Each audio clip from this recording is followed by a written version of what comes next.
به نام خداوند حکیم و دانا. سلام به دیجیتال کلاب راینو، خوش اومدید.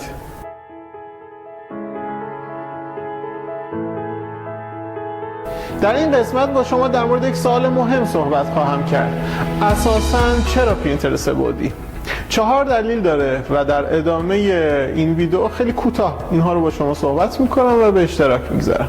پارامتر اول، تکرارپذیری.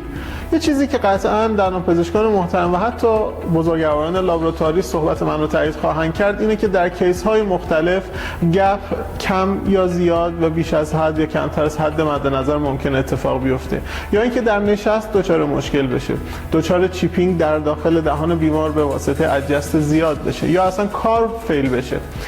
همه اینها در کنار هم نشون میده که ما در بخش های مختلف، در کیس های مختلف نمیتونیم یک روند روتین رو داشته باشیم که خطاهامون به حداقل برسه و دقتمون رو به بالاترین سطح ممکن برسونیم. بد بودن یا خوب بودن حال تکنسین، زمان و مکان متفاوت، اشراف کمتر حوزه سنتی به دقت‌های میکرونی، همه اینها و دلایل دیگه باعث میشه که در نهایت نارضایتی بیمار اتفاق بیفته. نتیجهش میشه نارضایتی دندانپزشک و کانتکت بین دندانپزشک و لابراتوار و دردسرهای مستمری که هر روز ممکنه یک لابراتواریست رو اذیت بکنه. پارامتر سوم، ثبات در ارائه خدمات.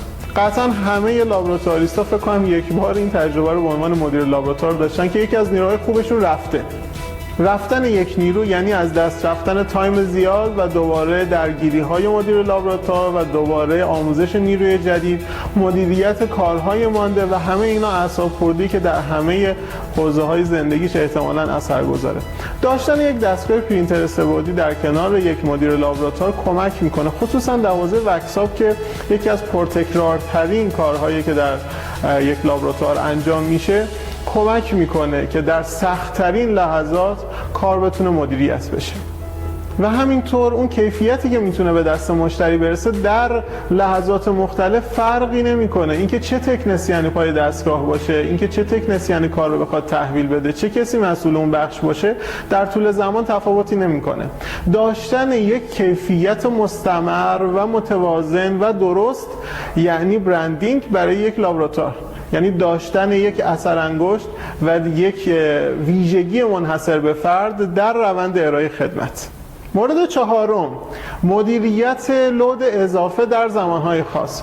قطعا هر مدیر لابراتواری این تجربه رو داشته در زمان عید نوروز یا در لحظات خاصی که در روند کار یک لابراتوار ممکنه اتفاق بیفته، یک لودی بالاتر از اون حدی که ترسیم شده و براش برنامه‌ریزی شده در مدیریت لابراتوار اتفاق میفته. در این موارد احتمالاً مدیر لابراتوار بس صبح تا شب بمونه، شب تا صبح هم بمونه و روزهای زیادی رو از وقت خودش و از لحظاتی که با خانواده داره بزنه برای اینکه این کار و این لود بالاتر رو مدیریت کنه، در حالی که اگر دستگاه پرینتر بعدی داشته باشه فقط کافیه دستگاه چند بار بیشتر پرینت بکنه و شاید حتی در کیس های نیاز به حضور مستقیم و حضوری خودش نباشه، تکنسین بتونه این کار رو انجام بده. همه این 4 عامل و سایر عواملی که فرصت نیست راجع بهش صحبت بکنیم دلایلیه که یک مدیر لابراتوار بهتره که دوباره به روند ارائه خدمتش توجه بکنه. شاید نکته‌ای باشه که ندیده باشه، شاید مشکلاتی هست که با همین تکنیک بتونه برطرف کنه، شاید اون رضایت بیمار و اون حس خوبی که دندانپزشک پیدا میکنه و بازخوردی که به خود لابراتواری میده در هر روز حس بهتری برای خودش ایجاد بکنه و از طرفی از کانتکت‌های احتمالیش با دندانپزشک بکاهه. و این گام هفتم بوده از 9 گام ابتدایی آشنایی با دندانپزشکی دیجیتال. در گام نهم و همون قسمت نهم به تعبیری برای شما یک سورپرایز یا شگفتانه ویژه دارم. دعوت میکنم تا اون موقع همراهمون باشید. از اینکه همراهمون هستید بسیار بسیار سپاسگزارم. من محسن شمس‌آبادی و اینجا دپارتمان دندانپزشکی دیجیتال راینو کنارتون و منتظرتون هستیم. نقطه سر خط.